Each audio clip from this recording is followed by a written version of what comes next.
Now,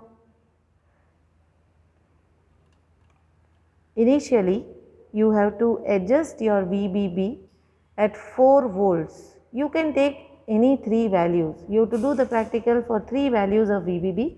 You can either take 2, 4 and 6, or you can take 4, 6 and 8, whatever you like. I am taking this reading for the value of 4 volts. So, with the help of this potentiometer, I will adjust the VBB at 4 volts. As you can see, I have kept this meter in the voltage range, DC voltage range. Okay, and I am adjusting the potentiometer here so that the voltage is on 4 volts. Then I transfer this voltmeter. If I don't move the potentiometer now, the voltage is not going to change. So, the voltage VBB will remain fixed on 4 volts. I transfer this meter to the position of VBE, because that is where we are moving on to now to take our readings.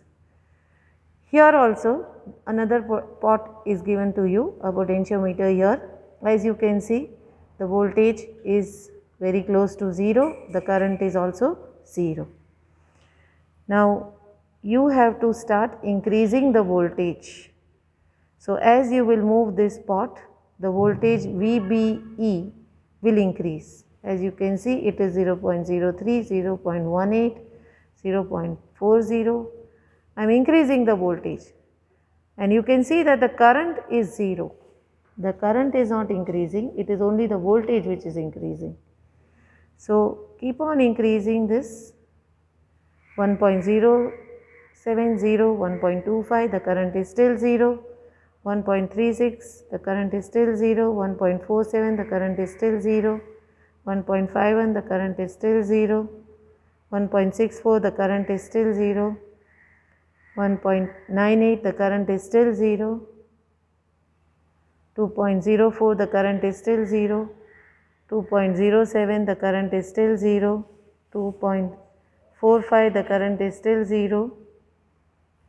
And as you could see, just as I changed the pot beyond 2.45, the current in the current meter has increased and the voltage has decreased. The current has increased, the voltage has decreased. So, you have to find out the maximum value of voltage, the maximum value of VBE, for which the current remains 0. Once you have identified that, just with a slight change in the potentiometer, the voltage will reduce and the current will increase. The maximum voltage for which the current is 0 will give you the peak voltage VP. And then with the slight change in the pot, the voltage will decrease, the current will increase. Beyond this point, if you further increase the voltage, you can see that the current is increasing, but the voltage remains more or less constant. So, the UJT has now reached its saturation value. Okay. As you can see here, this is the observation table that has been given to you. You have to write the VB1, B2 voltage to be equal to 4 volts, and you have to start increasing VBE. Identify the maximum value of VB1E for which current is 0.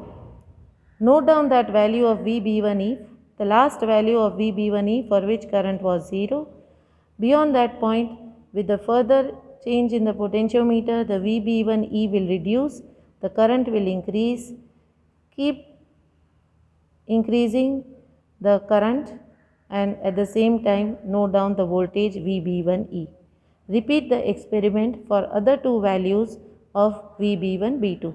Say you can do it for 4 volts, 6 volt and 8 volt, or you can do it for 2 volt, 4 volt and 6 volts, whichever you want. And then you have to plot a graph of VBE versus IE. As you can see, this is very similar to the characteristics of the UJT. This defines the peak voltage, the maximum voltage up to which the current was 0, after which you will directly get this point, and then beyond this, as you can see, the current increases but the voltage is more or less constant.